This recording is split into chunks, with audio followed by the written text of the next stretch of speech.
Assalamualaikum warahmatullahi wabarakatuh. Perkenalkan, nama saya Berinda Permatasari, NIM 31/2018-008. Pada kesempatan kali ini saya akan menyampaikan materi saya yang berjudul Media Pembelajaran dan Landasan Penggunaan Media Pembelajaran. Yang pertama, media pembelajaran.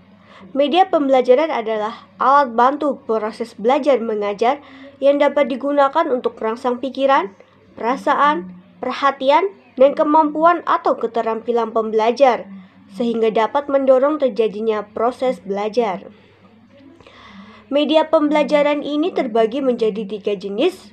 Yang pertama adalah media auditif, yang kedua media visual, dan yang ketiga adalah media audiovisual.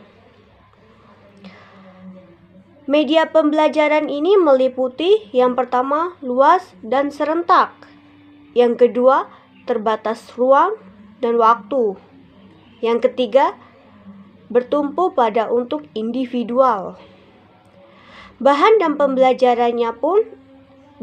pembuatannya pun terbagi menjadi 2 jenis. Yang pertama media yang sederhana dan yang kedua media yang kompleks.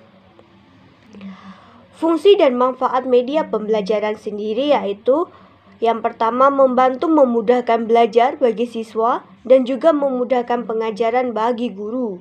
Yang kedua, memberikan pengalaman yang lebih nyata. Yang ketiga, menarik perhatian siswa lebih besar. Yang keempat, semua indera dapat diaktifkan. Yang kelima, lebih menarik perhatian dan minat dalam belajar.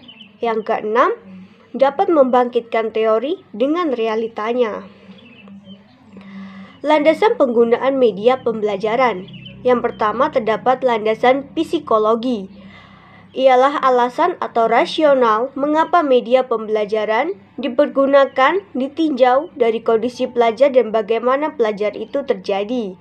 Banyak faktor yang termasuk aspek psikologis dan dapat mempengaruhi kuantitas dari hasil pembelajaran. Yang pertama, faktor-faktor dari tingkat kecerdasan siswa, sikap siswa, bakat siswa, minat siswa, dan bahkan motivasi siswa.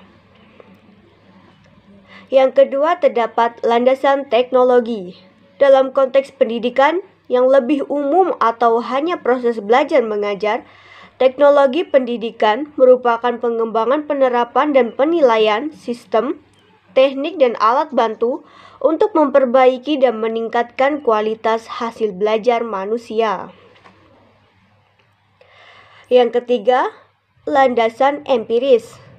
Artinya bahwa pelajar akan mendapatkan keuntungan yang signifikan bila ia belajar dengan menggunakan media yang sesuai dengan karakternya.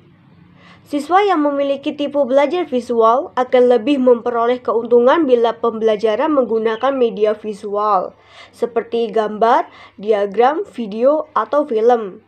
Sementara siswa yang memiliki tipe belajar auditif akan lebih suka belajar dengan media audio seperti radio, rekaman suara, atau dengan mendengarkan ceramah dari guru.